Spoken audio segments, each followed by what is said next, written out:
안녕하세요. 순금초대 유재구입니다. 오후 시간입니다.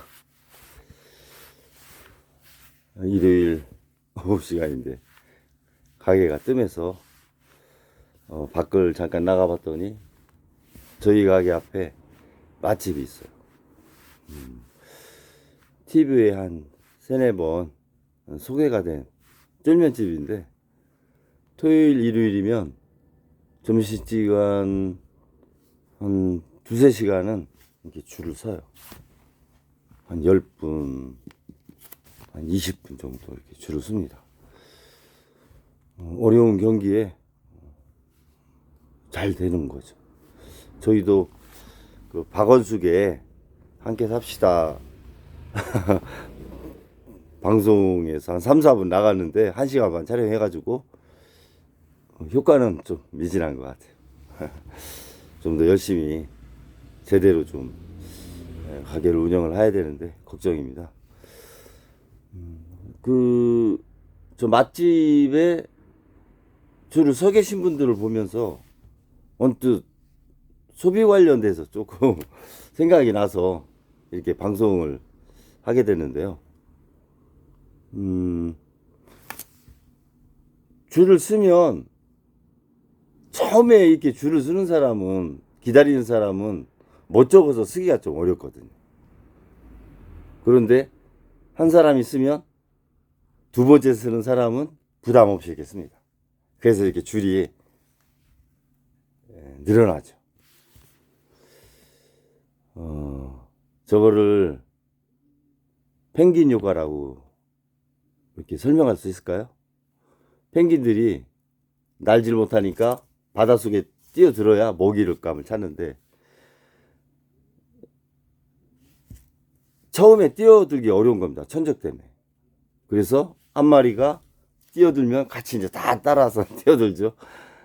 펭귄 효과라고 이제 많이 하는데, 그런 생각이 언뜻 들고, 사람들이 이렇게 모여 있는 곳에는 지나가다가 한번 이렇게 보잖아요. 궁금해서 왜 저러지? 특히 선거철에 그런 광경을 또 많이 보기도 하고, 그래서 모여 있는 곳에 한번 궁금해서 이렇게 가보잖아요. 그런 걸 이제 밴드웨건 효과 이런 얘기를 많이 하고, 흔히 소비는 심리도 많이 작용을 합니다. 이성적으로만 소비를 하지 않아요, 사람은. 이성적으로 하면 가성비를 생각하겠죠. 싸면서 질 좋은 거. 근데 그런 거는 사실 쉽지 않습니다. 그리고 안정성 있으면서 수익률이 높은 투자 대상, 이런 거는 참 어려운 거죠. 양면성이 있기 때문에. 근데 소비가 이렇게 어려울 때 싸면은 잘 안 사요, 사람들이. 비싸면 오히려 구매력 지수가 이렇게 높아집니다. 예를 들어서 저희 같은 이런 영세 소매업자 가게에 시계에 10,000원짜리를 이렇게 갖다 놨어요. 그러면 잘 안 나가죠. 근데 똑같은 시계를 백화점에 갖다 놓고 그것을 25만원 붙여놓으면 삽니다. 왜 그럴까요? 비싸면 사게 되는 심리. 같은 제품인데. 그걸 베블린 효과라고 하거든요. 사람이 심리적으로 소비를 하는 아주 단면적인 그 표현을 한 거죠.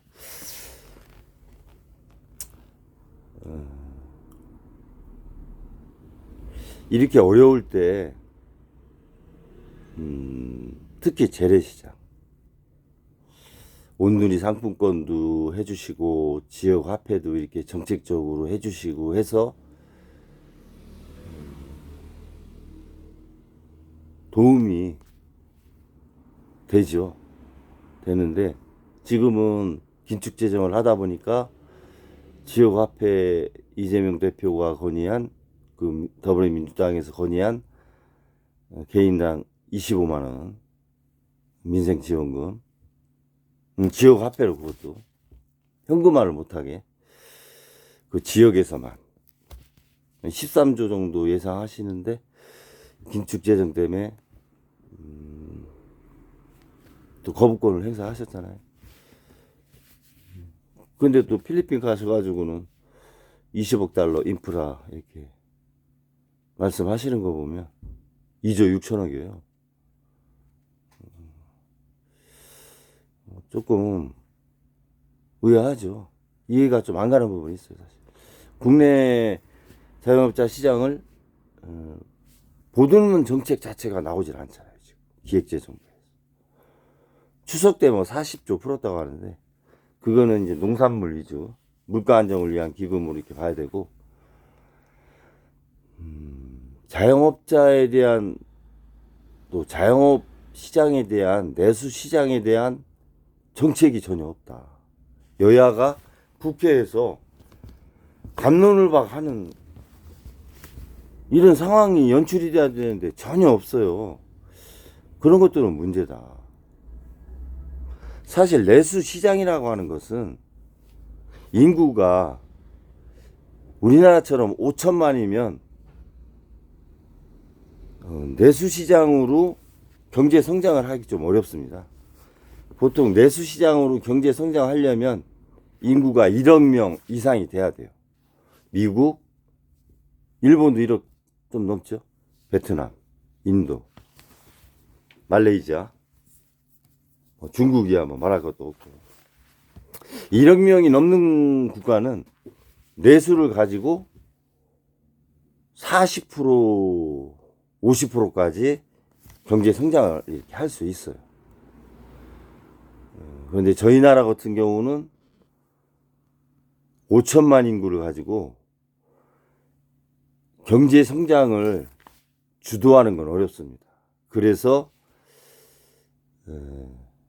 무역 의존도가 70%가 되는 거예요. 내수 의존도가 30%. 내수 시장이 어렵다는 건 그만큼 또 자영업자가 공급이 너무 과잉이 된 거죠. 많은 거죠. 시장에 비해서.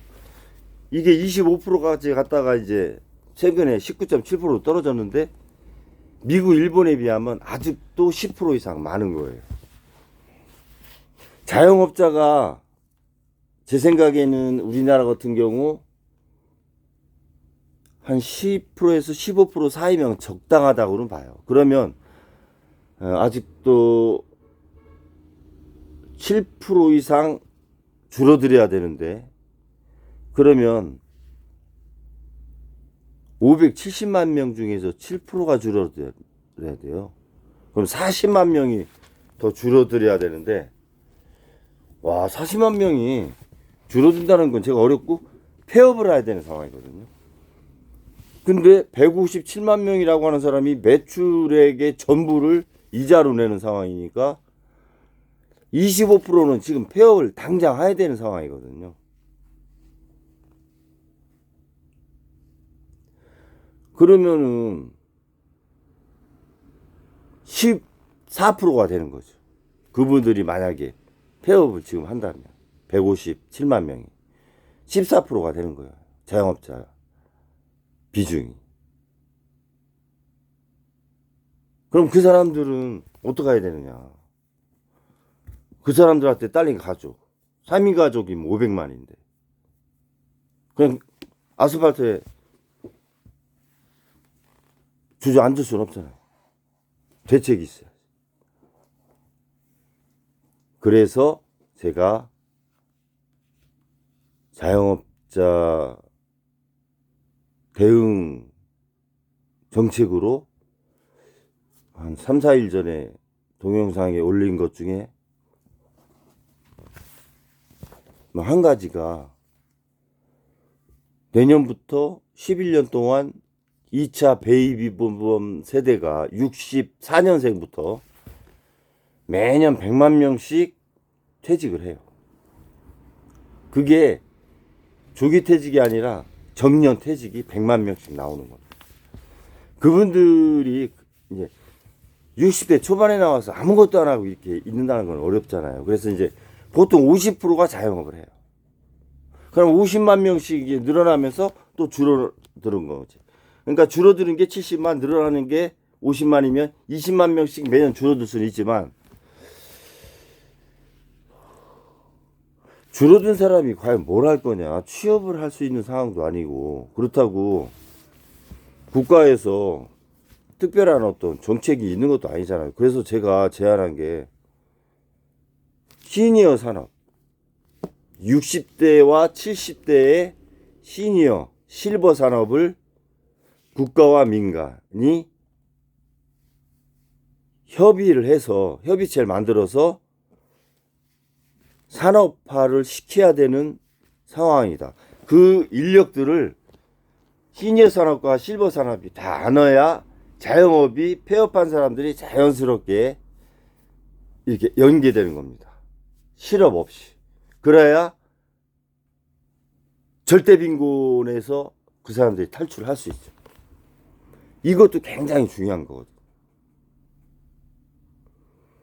그래서 여야가 할 일이 참 많아요. 많은데 정말 답답해 죽겠어.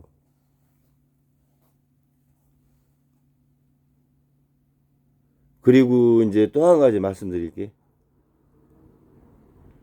부채. 지금 부채 때문에 난리잖아요. 정부는 재정 적자니까 당연히 부채를 안고 간다고 봐야 되고, 기업은 한계 상황 기업이 많잖아요. 작년에 상장회사의 30%가 한계 기업이라고 했어요. 상장회사면 1, 2부 있는 회사들인데 상장할 정도면 우량한 거거든요. 상장할 당시는 얼마나 안 좋아졌으면 30%까지 가고 있어요. 외부 감사를 받는 상장회사는 16.4%가 한계 기업. 관리 종목은 말할 것도 없고. 민간도 가계부채 1900조, 자영업자 700조, 대출보증금, 집 들어갈 때 대출 받을 전세 대출을 받는다는 자체가 영세한 거 아니에요? 대출 받는다는 자체가 그게 1000조 아니에요? 그래서 3600조 아니에요? 가계대출이.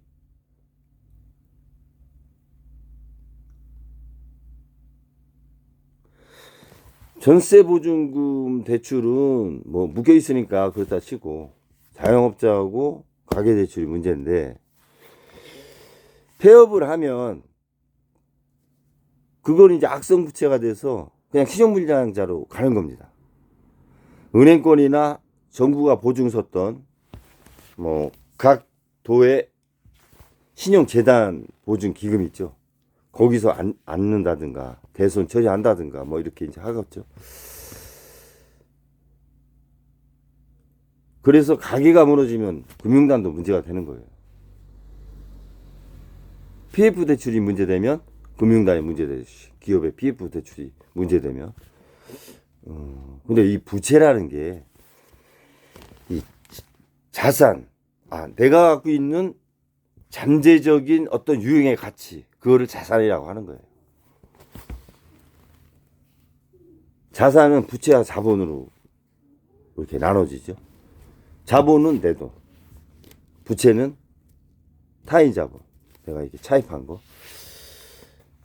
자본은 내 순수한 자산이 내 돈이었으니까 괜찮은데, 부채가 많으면 이제 문제가 되죠. 부채 비율이 유동부채 대비 200%다고 하면 내 유동 자산은 100원인데 유동부채는 200원인 거예요.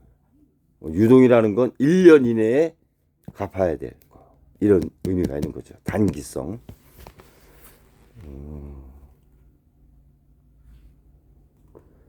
부채는 금융권에서 담보가 없이는 대출을 안 해주죠. 결국 금융권은 부채가 있다는 건 담보가 설정이 돼 있다는 거거든요. 그거 담보를 가지고 은행은 은행채를 발행하는 거예요. 예금, 또 수신받은 예금 잔고, 이런 담보력을 갖고 은행 채권을 매입하는 거고, 국가는 그러한 은행들의 예금 잔해, 또 회사채, 회사가 발행한, 우리나라 회사가 발행한 것들, 또 금, 그런 걸 가지고 국채를 발행하는 겁니다. 이 국채를 막 찍는 게 아니에요. 국채 발행할 땐 그만큼 담보가 설정이 되지 않으면 발행할 수 없어요. 미국 제가 말씀드렸잖아요. 연방준비위원회가 담보만큼 발행액을 정하면 찍는 건 재무부에서 발행 한도 내에서 찍는 거예요. 미 재무부에서. 우리나라도 같은 겁니다. 담보가 설정이 돼야 한국은행에서 발행 규모를 찾고 한국은행이 그 안에서 적당한 물가와 금리를 보면서 화폐를 조정하는 겁니다. 발행 규모를.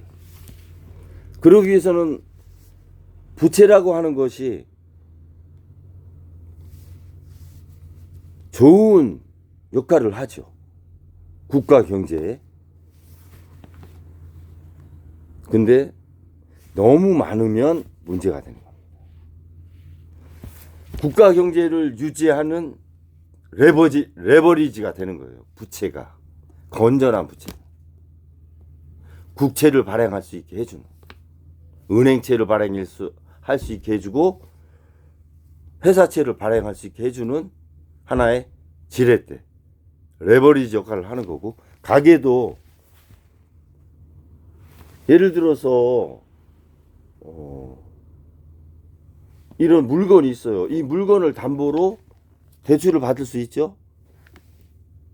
그게 하나의 내가 어려울 때 사용할 수 있는 지렛대인 거예요. 부채가. 레버리지 효과가 있는 거죠. 그래서 소비하다 이제 부채 얘기까지 나왔는데, 건전한 소비와 건전한 부채는 경제 활력의 원동력인 겁니다. 그래서 소비는 미덕이라고 하잖아요. 지금은 소비가 미덕인 시장입니다. 시절이고. 그리고 내수 경제를 활성화시켜주는 선순환의 시발점이고, 내수가 활성화되면서 물품을 소비하기 때문에 재고가 줄고 기업들이 또 생산할 수 있는 여력이 생기는 거죠. 재고가 주니까. 그런 모닥불인 겁니다. 소비가. 그리고 건전한 채무가. 근데 채무는 건전성을 넘어선 상황이고, 소비는 감소한 게 아니라 실종된 상황이다 보니까 문제가 되는 거죠. 그래서 저는 우리 국민들이 해외 나가시는 것도 중요한데, 여가 생활을 위해서 또 넓은 세상을 보고 자기의 호연지기를 키우는 것도 좋아요. 사업을 하려면. 근데 국내에서의 작은 볼펜 한 자루 500원짜리도 우리나라 국가 경제에 미치는 영향이 크다. 하루를 쉬면 한 3조 이상의 내수 경제가 활성화되는 겁니다. 그렇다고 마냥 쉬면 안 되죠. 생산을 해야 되지. 우리나라 무역의존도가 높으니까. 그래서 쉬는 날이 많은 것도 사실 그렇게 좋은 건 아니에요. 재테크를 할 수 있는 거지만 4.5일째 얘기하는데 아적은 5일째 적당하다고 보고요.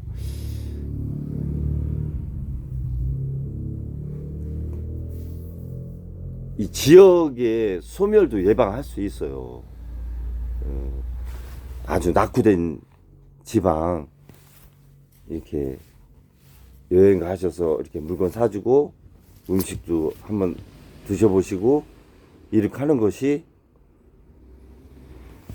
지역 소멸도 살리고 국가의 차원에서의 어떤 내수시장, 자영업자 시장을 이렇게 활성화 시켜주는 작은 모닥불이다. 내가 쓰는 소비 행위가 건전한 소비, 그 보복적 소비가 아니라 건전한 소비 행위는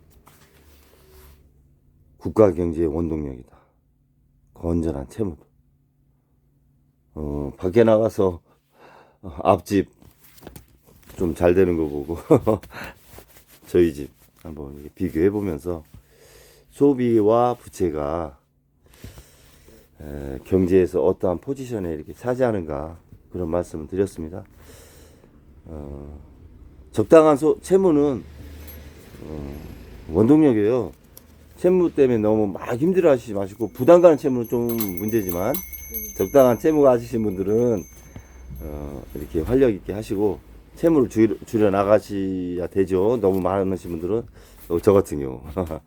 그리고 건전한 소비는 어려운 영세 자영업자와 크게는 국가 경제를 활성화시키는 미덕이다, 모닥불이다, 이런 말씀 드리면서 잠깐 시간 내서 방송했습니다. 감사합니다.